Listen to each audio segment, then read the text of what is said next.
Tony की शादी शहर के मशहूर बिजनेसमैन बंटी से हो गई थी। उनकी शादी को 6 साल हो गए थे, लेकिन वो अभी भी औलाद की नियामत से महरूम थे, जिस वजह से बंटी की माँ टोनी को हमेशा ताना देती थी। न जाने कब मेरे बेटे के चुन्नू मुन्नू इस आंगन में खेलेंगे। अब तो लगता है मेरा ये सपना सपना ही रहेगा।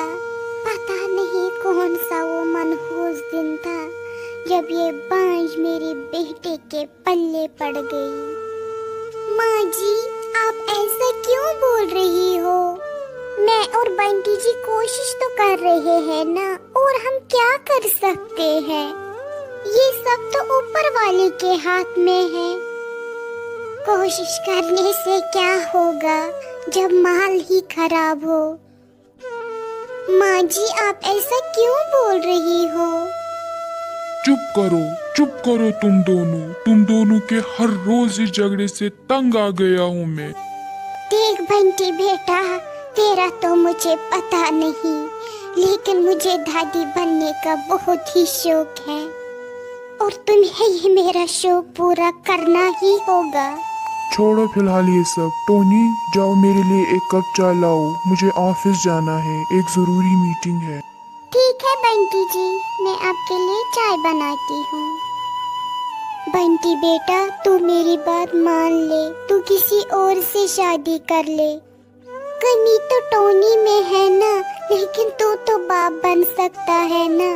प्लीज मेरी ये तमन्ना पूरी कर दो, और मैं चाहती हूँ तुम्हारे बच्चे तुम्हारे बुढ़ापे का सहारा बने। आखिर तुम कब तक ऐसे ही जिंदगी गुजारोगे? माँ जी, मैं इस बारे में सोचूंगा और शाम को आपको जवाब बोलूंगा। आप बिल्कुल फिक्र मत करो।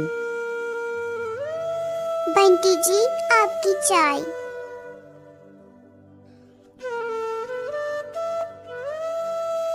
बंटी चाय पीकर ऑफिस चला जाता है, और जब वो शाम को लौट आता है, बंटी की माँ बंटी को फिर वही बातें बताती है।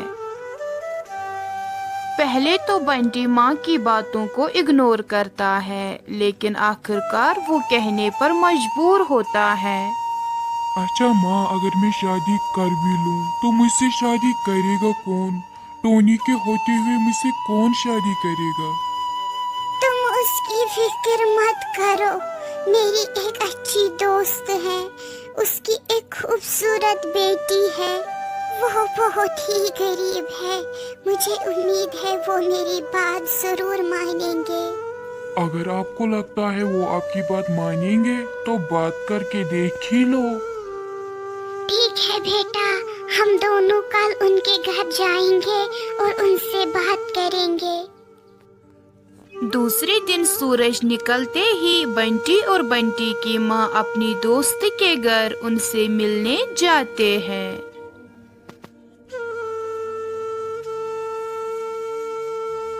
रानो, तुम आज मेरे घर कैसे आना हुआ? सब ठीक तो है ना? हाँ लाडो, सब ठीक है। मुझे तुमसे एक जरूरी बात करनी थी।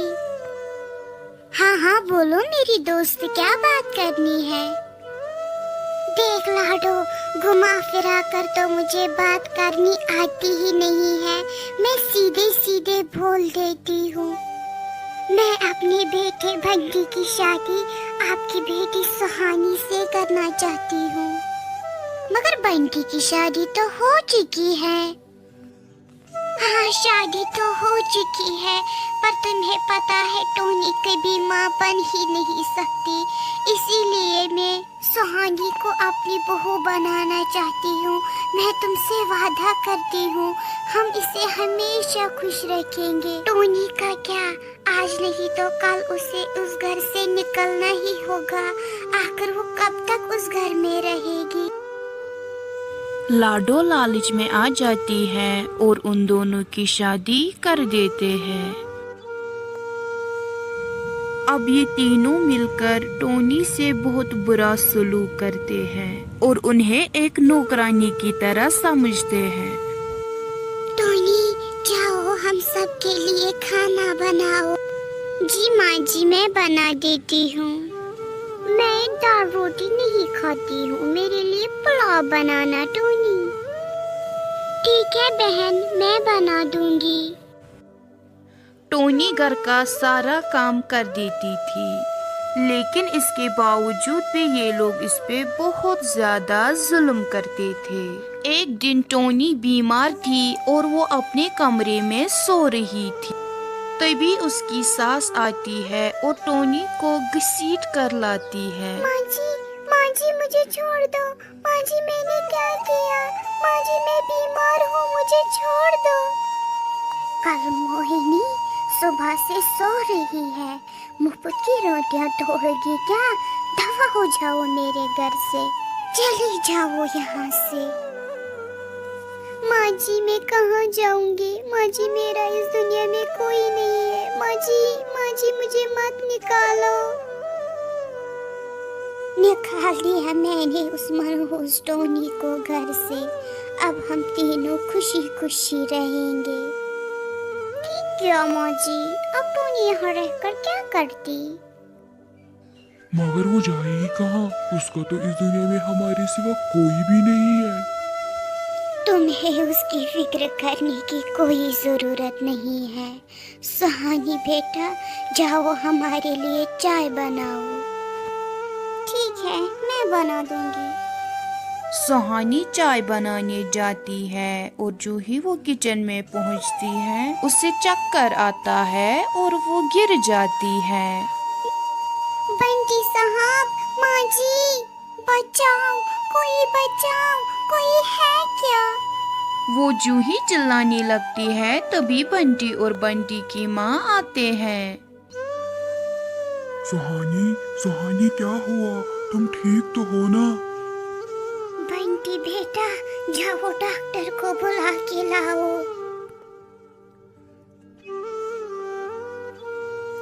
घबराने की कोई बात नहीं है बंटी साहब, सुहानी माँ बनने वाली है। क्या? ये तो खुशी की बात है।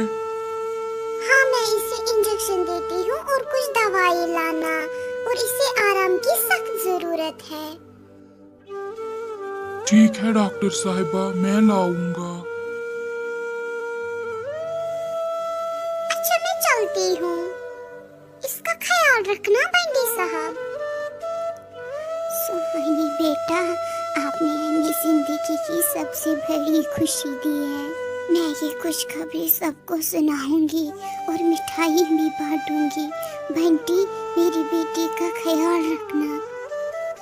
सच में सुहानी, आज तुमने हमें दुनिया की सबसे बड़ी नियामत दी है। मैं बहुत खुश हूँ। बंटी साहब, अगर ये सच है तो क्या मैं तुमसे कुछ मांग सकती हूँ? क्यों नहीं सुहानी, बोलो आपको क्या चाहिए। मैं आपको सब कुछ देने के लिए तैयार हूँ। मैं चाहती हूँ तुम ये प्रॉपर्टी मेरे और मेरे बेटे के नाम कर दो। सुहानी, ये तुम क्या बोल रही हो? मैं ठीक बोल रही हूँ बंटी। अगर तुमने ऐसा नहीं किया तो मैं ये घर छोड़कर चली जाऊंगी। नहीं सुहानी, मैं आपको प्रॉपर्टी के सारे कागजात अभी दूंगा। तुम यहाँ से कहीं नहीं जाओगी। ये लो सुहानी, ये प्रॉपर्टी के सारे कागजात हैं। इन पे मैंने दस्तखत भी किया है। अब सारी प्रॉपर्टी आपके नाम है। बस तुम अब आराम करो और मैं ऑफिस जाता हूँ। बिट्टू जब ऑफिस जाता है तो सुहानी अपनी माँ को कॉल करके बुलाती है। माँ, मैंने बिल्कुल वैसा ही किया जैसा तुमने बोला था। ये रहे इस प्रॉपर्टी के कागजात। ठीक किया बेटी, अब दिखाती हूँ इस रानू को। माँ बेटी बातें ही कर रहे थे, तभी बंटी और बंटी की माँ आते हैं। लाडो, तुम यहाँ? अच्छा, सुहानी बेटी ने खुशखबरी सुनाई होगी। हाँ, सुहानी ने तो खुशखबरी सुना दी, पर ये तो आपके लिए बुरी खबर है रानो। बुरी खबर क्यों है? ये तुम क्या बोल रही हो? बुरी खबर ये है कि ये सारी प्रॉपर्टी आपके बेटे ने मेरी बेटी के नाम कर दी है। इसीलिए अपना बोरिया बिस्तर बांधो और यहाँ से चले जाओ। सुहानी, ये तुमने हमारे साथ क्या किया? मैंने तो तुम्हें अपनी बेटी समझा था। सुहानी को ये सब करने के लिए मैंने बोला था, क्योंकि तुझे अपनी इस प्रॉपर्टी का बहुत घमंड था ना रानो। तू गरीबों को हमेशा ताना देती थी ना। मैंने तभी सोचा था जब आप हमारे घर रिश्ता लेके आई, मैंने तभी सोचा आपको सबक सिखाना जरूरी है। तुझे क्या लगा था मैं अपनी चांद जैसी बेटी का रिश्ता आपके इस बुड्ढे बेटे से कर दूं? अब जाओ भी यहाँ से। अगर ऐसे नहीं माने तो मुझे मजबूरन पुलिस को बुलाना होगा। बंटी और बंटी की माँ वहाँ से पछतावा लेकर चले जाते हैं, लेकिन अब पछताने का कोई फायदा नहीं। कहते हैं ना, जो जैसा बोता है वो वैसा काटता है।